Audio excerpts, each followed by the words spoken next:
लगभग 30.90 करोड़ रुपए की लागत से निर्मित ट्रॉमा ब्लॉक का लोकार्पण किया।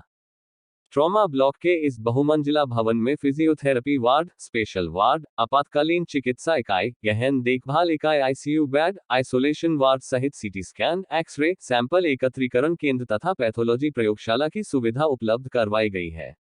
घायलों व गंभीर रोगियों के उपचार संबंधी वरीयता के लिए यहां अलग व्यवस्था की गई है। अन्य आपात सेवाओं के साथ साथ यहां पर डॉक्टर, नर्स तथा मुख्य चिकित्सा अधिकारी के कक्ष, रोगियों के बैठने के लिए स्थान तथा अन्य जनोपयोगी सेवाएं भी उपलब्ध होंगी। मुख्यमंत्री ने इस अवसर नए ओपीडी परिसर का अवलोकन किया और रोगियों, उनके परिचारकों तथा अस्पताल स्टाफ के साथ संवाद भी किया। उन्होंने कहा कि इस ब्लॉक के निर्माण से लोगों को गुणवत्तापूर्वक स्वास्थ्य सेवाएं मिलने के साथ साथ यहां सेवाएं देने वाले डॉक्टरों एवं अन्य पैरा मेडिकल स्टाफ को कार्य करने के लिए उचित वातावरण भी प्राप्त होगा। पंजाब दस्तक के लिए सुरेंद्र राणा की रिपोर्ट।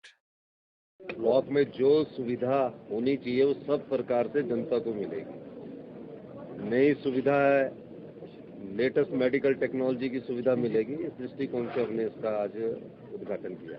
सर, मेडिकल रिफॉर्म्स की आपने बात की है, कितना इम्पोर्टेंट है?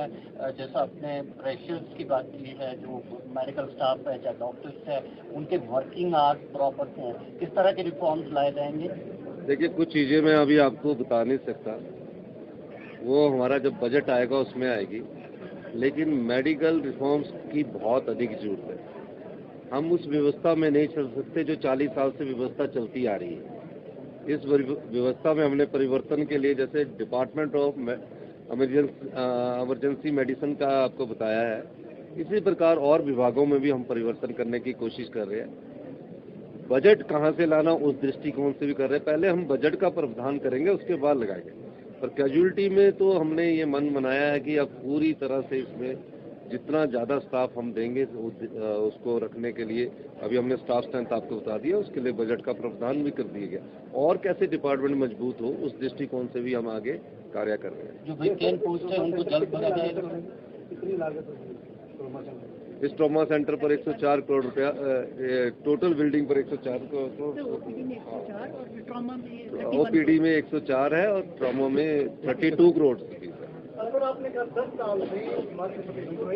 ये हर प्रकार से आपको भी स्टडी करना है। योजनाएं युद्ध स्तर पर हम लोग बना रहे हैं और हमारा जो विजन है कि कैसे समृद्ध प्रदेश बनेगा वो बजट में आएगा।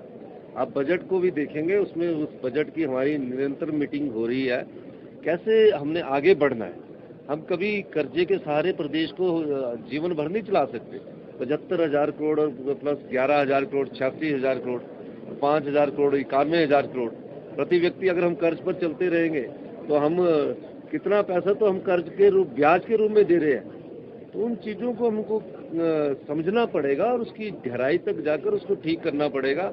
हम दिन रात मेहनत कर रहे हैं। आप अभी 1-1.5 साल में पूरे मेडिकल साइंस और मेडिकल टेक्नोलॉजी से भरपूर हमारे हॉस्पिटल देखेंगे। अभी पैट स्कैन की सुविधा नहीं है, यहाँ से पैट स्कैन के लिए जाना पड़ता, तो हमने 3 मेडिकल कॉलेज में पैट स्कैन की सुविधा कर दी है। डिपार्टमेंट ऑफ न्यूक्लियर साइंस हमने बनाने की बात की है। और भी कई चीज़ें हैं जो मैं अभी बता नहीं सकता, लेकिन आपको ये लगेगा कि मेडिकल रिफॉर्म्स हुए हैं। में किसी भी वक्त हो सकता है, इसमें तो अभी कोई ऐसी जब भी संभावना होगी, अभी तो आज के दिन तो नहीं है, पर कल के दिन क्या कह सकते हैं।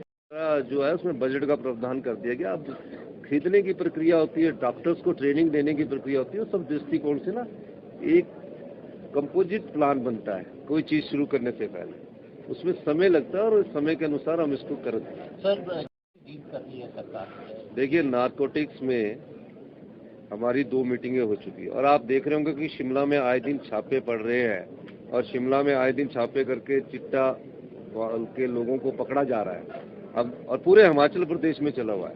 लेकिन कानून कहीं कमजोर है, उस कानून को कैसे मजबूत करना हो इस विधानसभा सेशन में देखेंगे। और मैं आपको एक बात दावे के साथ कह सकता हूं कि हम उसमें कड़ा कानून लाने जा रहे हैं। कई कानून हमारे काफ़ी पुराने हैं, उस समय की परिस्थितियों के हिसाब से जरूरी थे, आज की परिस्थितियों के हिसाब से जरूरी नहीं है। तो तो हमें मैंने इसीलिए भाषण में कहा कि हमें भविष्य की चुनौतियों के साथ चलना होगा, उनका सामना करना पड़ेगा, उनको निपटाना पड़ेगा, इसीलिए मैंने कहा है। तो आप थोड़ा इंतजार कीजिए, अभी तो 3 महीने हुए हैं, परिवर्तन के दौर से हिमाचल प्रदेश गुजर रहा है। व्यवस्था परिवर्तन के लिए हम आए हैं, हम सत्ता सुख के लिए भी आए हैं।